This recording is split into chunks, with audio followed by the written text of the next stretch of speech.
Well, good afternoon, everybody.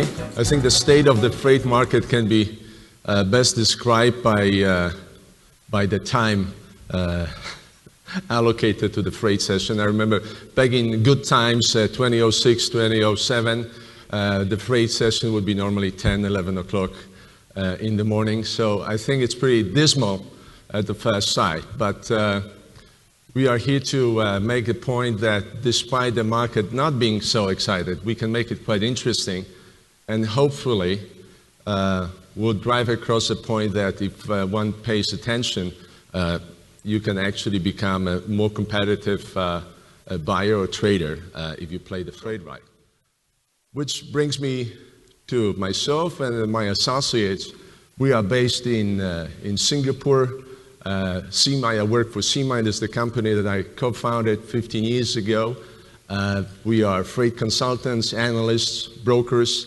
Effectively, we are sort of like a David and Goliath. We play the David. We help the small buyers, maybe not so small buyers, traders, to deal with the giant owners and help them to navigate the murky waters of the freight market. And you can find out more about us just by visiting our website.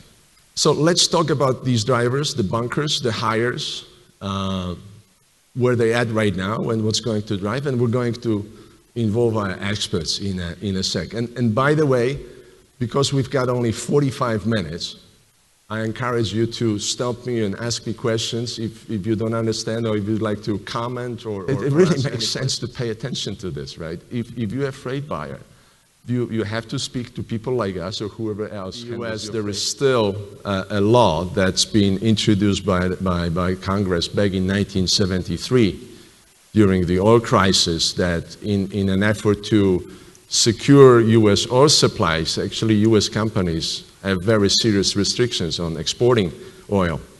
And there is a big debate in the U.S. at the moment about lifting that ban. Because U.S. at this point of time is effectively to a large extent functioning as a huge oil storage tank. If those who want to lift that ban are successful, we're going to have additional supply in the marketplace. And in fact, the money that's been lined up and right now put on hold for the shale gas might as well. What's your take on that? Well, no, I would agree with Alex. I expect the bunker to come off mainly because of the, as Alex pointed out, the US dollar appreciation. So I also bearish freight, and then bearish fuel oil, and then I guess we'll see the consequences that the low fuel oil price will impact something also the high. You guys as the freight buyers will enjoy, because when it comes to dry bulk freight, we pass on the savings. Now, turns out, as I discussed it with my colleague Carl, that the same does not go for the container business, and he's going to bring on his perspective on whether the movement on the crude oil will translate to a cheaper container freight. Carl? Yeah, thank you. As you can see from the chart there, we've tracked the changes in the bunker price versus the changes in freight rates over the last 10 years. And it's clear that there's no clear correlation between the increase in bunker prices and freight rates. In fact, freight rates have gone down 0.4% over 10 years, whereas when the bunker price went up 13%. What we conclude from this is that the price of shipping a container, the freight rate of shipping a container, is a factor of supply and demand. And I think a big difference to bulk shipping here is that liner services are fixed on weekly services. I mean, things really are upside down, right? Because you have right now the BCI Cape average trading today spot 3.5, Panamax at 4.5, and Supra at 6. So we have like a new theorem, new law. The larger the vessel, the less money you pay for it. That's how interesting it gets. You see, if you look at the 10-year high, 10-year average, 5-year average, we are at historically low territories.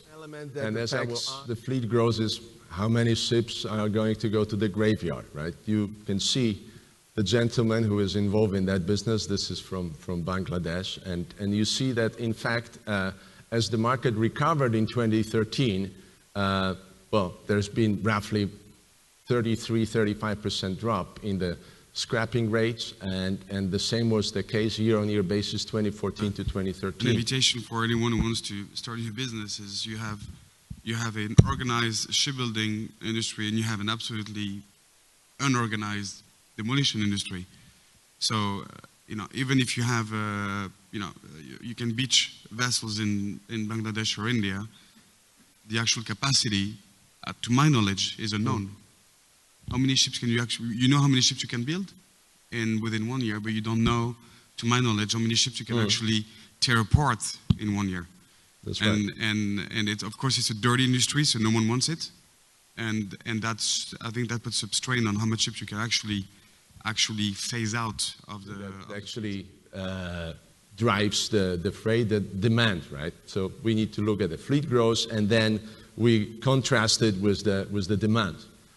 It's common knowledge that for the dry bulk, it's China really that drives it, and it's estimated today that when it comes to the three major commodities, iron ore, coal, and grain, the Chinese contribution is anywhere between 75 to 80%.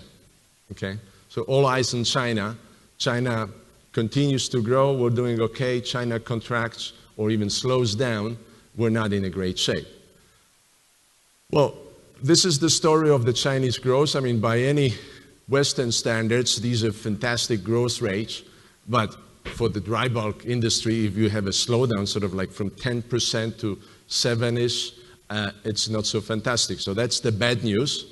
But the good news is China is growing at 7% on a much larger pie that they was growing maybe 5–6 years ago. So as an example, let me just go to the next slide. You see, last year, it's been estimated China imported over 900 million tons of iron ore, and that's a year-on-year 13.8% increase.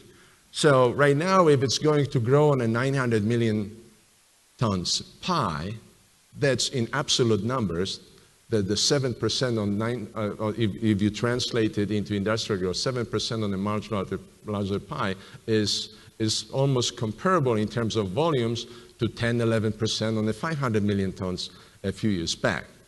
But be as it may, we do see that Chinese economy is changing.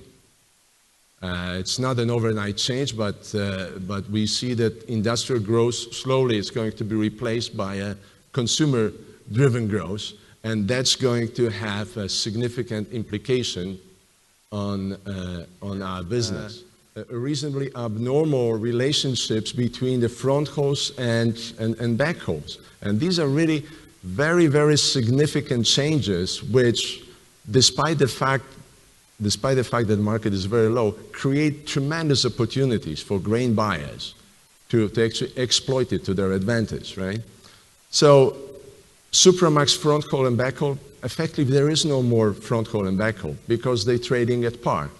If you look at this, right, just a year back, or maybe a year and 2 months, front haul was trading at the multiple of 10 of the back haul.